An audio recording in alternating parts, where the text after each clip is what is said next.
ఈరోజు రెండో కారుకి ఇచ్చి రైతాంగానికి నిరంతరం కూడా అభివృద్ధి చేసేదానికి కంకణ బొద్దులై ఉన్నామనే విషయాన్ని కూడా మీ అందరికి కూడా తెలియజేస్తున్నా. దాదాపు ఈ సంవత్సరం కురిసిన వర్షాల వల్ల కాలువ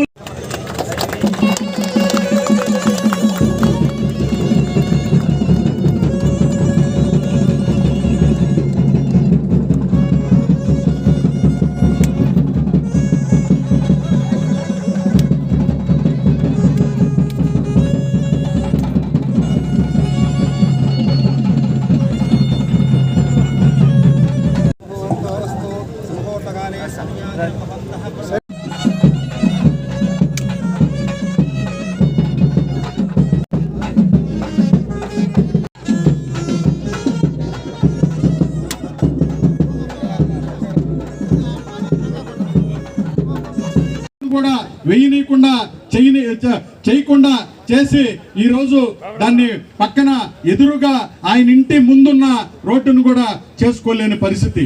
అది ఈరోజు భాషన్ స్కూల్ నుంచి దగ్గరగా ఇవన్నీ కూడా పూర్తి చేసుకొని ఈరోజు పట్టణ ప్రాంతం మనకి ఎంత శోభాయానంగా ఉందో చూస్తూ ఉన్నాం. అదేవిధంగా నియోజకవర్గం 5-6 సంవత్సరాలుగా ఈ కావలి నియోజకవర్గంలో అనేక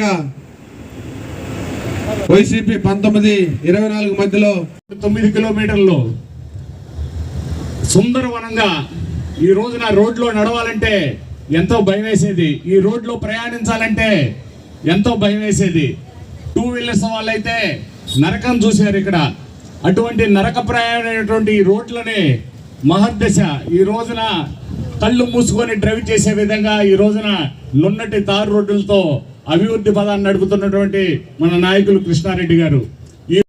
అదేవిధంగా అండర్ పాస్ రైల్వే పాస్ బ్రిడ్జీలు కానీ ఈ రకంగా కావలి పట్టణం తుమ్మలపేట రోడ్డు అయితేనేమి ఈ రకంగా కావలి పట్టణం నలుమూలలా కూడా అభివృద్ధి కార్యక్రమాలు. అన్ని చెరువులు పుష్కలంగా నీళ్లు వచ్చాయి, రైతులు ఆనందంగా ఉన్నారు, బాగా పంటలు పండించుకుంటున్నారు. అభివృద్ధి ప్రదాత అయినటువంటి నారా చంద్రబాబు నాయకత్వంలో ఈ రోజు మనం పండించిన పంటకి మంచి గిట్టుబాటు ధర వస్తుంది. ఈ రోజు రైతాంగం కూడా తుమ్మలపేట రోడ్డు ఉందో అదే విధమైనటువంటి రోడ్డు కావలికి ఇంకొక రోడ్డు కూడా ప్రజలకు అనుసంధానం కూడా చేసే విధంగా పాతూరుని కలుపుకుంటూ కోనేటి వారి పాలెం మీదుగా పెద్దరావుడు పాలెం వరకు కూడా రోడ్డును ఏర్పాటు చేయబోతున్నాం. అదేవిధంగా ఈ రోజున రుద్దురుకోట దగ్గర ఉన్నటువంటి చెన్నైపాలెం రోడ్డుని దాన్ని కూడా ఈరోజు 10 మీటర్స్ రోడ్డుగా ఈరోజు రూపొందించబోతున్నాం.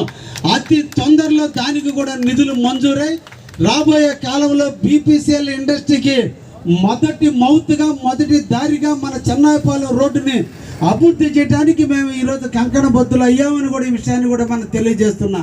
శంకుస్థాపన చేయబోతున్నాడు. అటువంటి ఆనాటికి కావలి ట్రంక్ రోడ్డు పూర్తయి 50% పూర్తయితే ఇంకా ఇండస్ట్రియలిస్టులు ఆయన వస్తున్నాడంటే కొన్ని వందల ఇండస్ట్రియలిస్టులు ఈ ప్రాంతానికి వస్తారు. కాబట్టి ఈ పట్టణాన్ని చూసి వాళ్ళు పులకించాలి, ఈ ప్రాంతంలోనే ఇల్లు నిర్మాణం చేసుకోవాలి, ఈ ప్రాంతంలోనే ఇండస్ట్రీ పెట్టాలని ఒక ఆలోచన వాళ్ళలో రేకెత్తించేందుకే ఈరోజు ఇన్ని కార్యక్రమాలు మేము చేయటం జరుగుతుంది. తప్పకుండా మీరు ఇట్టిన టైంలో కూడా పూర్తి చేయండి అని కూడా ఈ సందర్భంగా మిమ్మల్ని కూడా రిక్వెస్ట్ చేస్తూ ఈరోజు మనకు కావాలి ఇది తలంపుతో ఈరోజు అన్ని ప్రాంతాలు అభివృద్ధి చెందుతున్నాయి. చేద్దామంటే టౌన్ మొత్తం కూడా స్ట్రీట్ వెండర్ మీద ప్రేమ ఉండాలి, మనకి జన్మనిచ్చిన స్థలం మీద మమకారం ఉండాలి. మనం పీల్చే గాలి, తాగే నీరు, నివసించే స్థలం ఎక్కడైతే ఉందో ఆ ప్రాంతం కోసం మనందరం కూడా పని చేయాల్సినటువంటి అవసరం ఉంది. అందుకోసమే ఈరోజు ఈ కావలిలో అభివృద్ధికి నేను శ్రీకారం చుట్టానని కూడా మీ అందరికి కూడా తెలియజేస్తున్నా. మన అదృష్టం కొద్దీ రాష్ట్ర అభివృద్ధి ప్రదాత శ్రీ నారా చంద్రబాబు నాయుడు గారు, యువ నాయకుడు, భవిష్యత్ నాయకుడు, కాబోయే ముఖ్యమంత్రి నారా లోకేష్ బాబు గారు, పూర్తిగా నిలపాలని తపన పడుతున్నటువంటి పవన్ కళ్యాణ్ గారు, వీరందరికీ ఈరోజు భారతదేశంలో ఒక ఉన్నతమైన స్థాయిలో ఈరోజు తమిళనాడు రాష్ట్రం ఉంది. మహానేత అయినటువంటి మోడీ గారు చేసినప్పుడే దీన్ని సాధించడానికి అవకాశం ఉంటుంది. ఈరోజు కావలి నియోజకవర్గంలో ఉన్నటువంటి కావలి మున్సిపాలిటీ ముసునూరులో ఉన్నటువంటి బైపాస్ మొదలుకొని మద్దురుపాడులో ఉన్న బైపాస్ వరకు కూడా 9.4 కిలోమీటర్లు ఉన్నటువంటి ఏకైక రోడ్డు ఒక్క విజయవాడలో బందర్ రోడ్డు ఉంది, తర్వాత కావల్లో ఈ రోడ్డు ఉంది.